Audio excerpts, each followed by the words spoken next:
Hello friends, welcome back to my channel English Literature I Read For You. Today in this video we are going to discuss the important concept of Renaissance.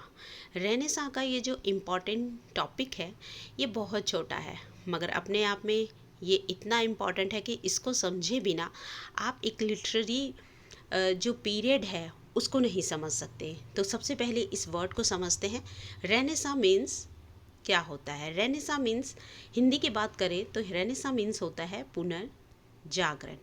पुनर्जागरण जैसे कि आप समझते हैं, पुनर् यानी दोबारा, जीवित होना, दोबारा से उसे लाना, किसी भी चीज़ को, किसी आर्ट को, किसी एक सोच को जो कि बंद हो गई हो, उसे पीछे छोड़ दिया गया हो, दोबारा से उसका रीबर्थ करना।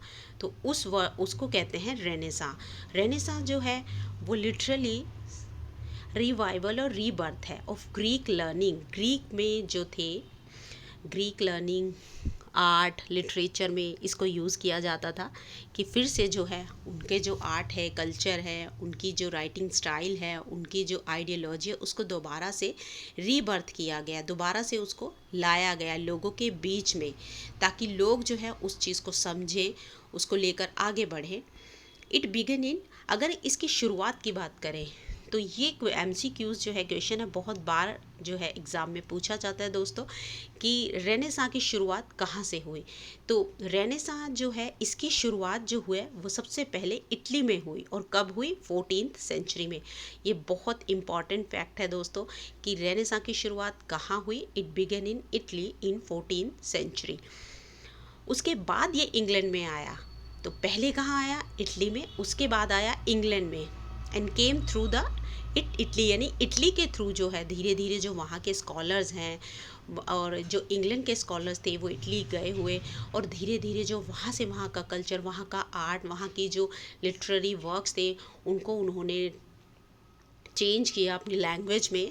तो इस तरीके से धीरे धीरे जो है ये रेनेसां वर्ड है जो इसने इंग्लैंड के जो ब्रिटिश कल्चर है, ब्रिटिश लिटरेचर है, इसमें अपनी पूरी तरह पकड़ बना ली। मगर जो है इसकी शुरुआत जो है इंग्लैंड में वो कम्प्लीटली जो है 1516 से मानी जाती है। और ये जो है पूरा पीरियड जो है एलिजाबेथन एज में जो है पूरी तरह फला फूला फ्लोरिश हुआ।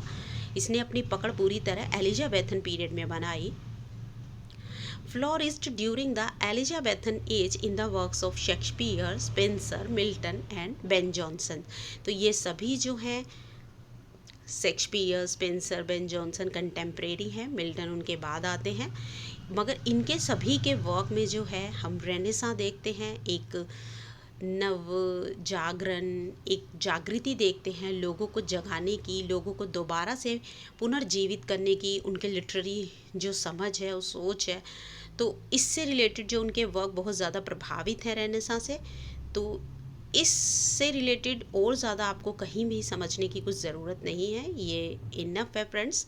तो रेनेसां को हमने अच्छे से समझा है और मिलते हैं अपनी नेक्स्ट वीडियो में नेक्स्ट इम्पॉर्टेंट टॉपिक के साथ। तो तब तक पढ़ते रहिए, खुश रहिए। Thank you.